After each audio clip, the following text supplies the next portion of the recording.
नमस्कार दोस्तों, स्वागत है आपका हमारे YouTube चैनल महादेव योगी पर।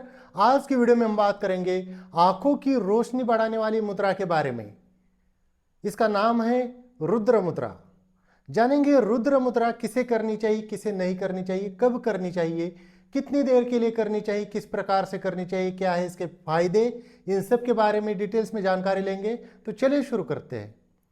रुद्र मुद्रा बहुत ही लाभदायक मुद्रा है, बहुत ही उपयोगी मुद्रा है। अगर हम इसके लाभ की बात करें तो यह आंखों के लिए बहुत लाभदायक होती है, आंखों की रोशनी बढ़ाने वाली मुद्रा होती है।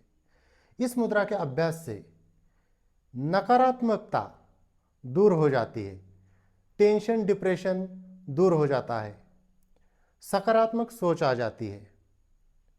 यह मुद्रा हमारे मणिपुर चक्र को प्रभावित करती है। पेट से संबंधित समस्या में, उदर रोगों में यह मुद्रा बहुत लाभदायक होती है।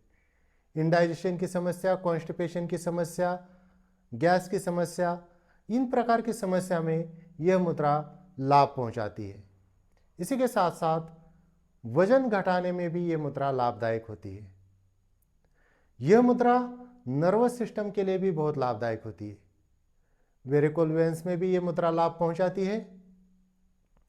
इसके अलावा यह मुद्रा ब्लड सर्कुलेशन को इंप्रूव करती है।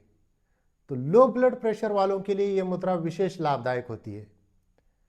लो ब्लड प्रेशर की अगर समस्या है तो इस मुद्रा का अभ्यास आपको कम से कम 15 मिनट जरूर करना चाहिए। इस मुद्रा का अभ्यास करना कब और कितनी देर के लिए है? इस मुद्रा का अभ्यास मिनिमम 5 मिनट तो आपको करना ही है। आप 15 मिनट, 30 मिनट, 45 मिनट तक भी कर सकते हैं, या दिन में 15-15 मिनट के 3 बार या 15 मिनट एक बार भी करेंगे तब भी इस मुद्रा का लाभ मिल जाता है। इस मुद्रा को सुबह सुबह करेंगे तो खाली पेट करना चाहिए, ज़्यादा लाभदायक होता है। खाना खाने के तुरंत बाद मुद्रा करना टालना चाहिए। यह मुद्रा शरीर की गर्मी को भी बढ़ाने वाली मुद्रा है। तो इस मुद्रा का अभ्यास जब भी आप करेंगे तो उससे पूर्व थोड़ा सा अगर पानी पिया हुआ हो तो और भी अच्छा होता है। करना किस प्रकार से है? जमीन के ऊपर दरी, कंबल या योगा मैट बिछाकर उसके ऊपर सुखासन, पद्मासन, सिद्धासन, वज्रासन, स्वस्तिकासन, जिस भी आसन में आप सुखपूर्वक बैठ सकते हैं उस आसन में आप बैठ जाइए। रीढ़ की हड्डी एकदम सीधी रहेगी। जो लोग नीचे नहीं बैठ पाते, बेड के ऊपर, चेयर के ऊपर, सोफे के ऊपर बैठकर भी इस मुद्रा का अभ्यास किया जा सकता है। करना किस प्रकार से है? आपकी जो इंडेक्स फिंगर है और आपकी जो रिंग फिंगर है, यानी कि तर्जनी और अनामिका, इन दोनों उंगलियों को लगाना है अपने अंगूठे की टिप के साथ इस प्रकार से। और जो आपकी मध्यमा होगी और जो आपकी कनिष्ठा उंगली होगी, ये दोनों सीधी रहेगी। दोनों हाथों से इसी प्रकार से आपको ये लगाना है और इसको रखना है अपने यहाँ पर। सीधा बैठना है, आंखें बंद, और प्राणायाम करना है। पूरक, यथाशक्ति कुंभक और दीर्घ रेचक। सांस को अंदर भरना है, जितना ज़्यादा हो सके उतना होल्ड करके रखना है अंदर ही, और धीरे धीरे धीरे स्लो गति से उसको बाहर छोड़ देना है। इस मुद्रा को आप चाहे तो अपने मणिपुर चक्र के सामने भी ऐसे लगा के रख सकते हैं। ऐसे लगा के रखिए और मणिपुर चक्र के ऊपर ध्यान दीजिए और डीप ब्रीदिंग कीजिए, उदर ब्रीदिंग कीजिए।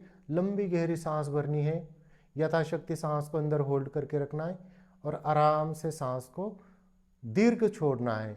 ज़्यादा समय लगाना है सांस को बाहर निकालने में। तो यहाँ पर भी आप कर सकते हैं। अगर आप 5 मिनट के लिए कर रहे हो तो आप यहाँ पर लगा दीजिए मणिपुर चक्र के ऊपर, ध्यान भी मणिपुर चक्र के ऊपर लगा दीजिए। और अगर आप 15 मिनट के लिए कर रहे हो या उससे ज़्यादा कर रहे हो तो आप यहाँ पर रख सकते हैं। इस प्रकार से रख कर कीजिए। गर्दन सीधी, स्पाइन सीधी।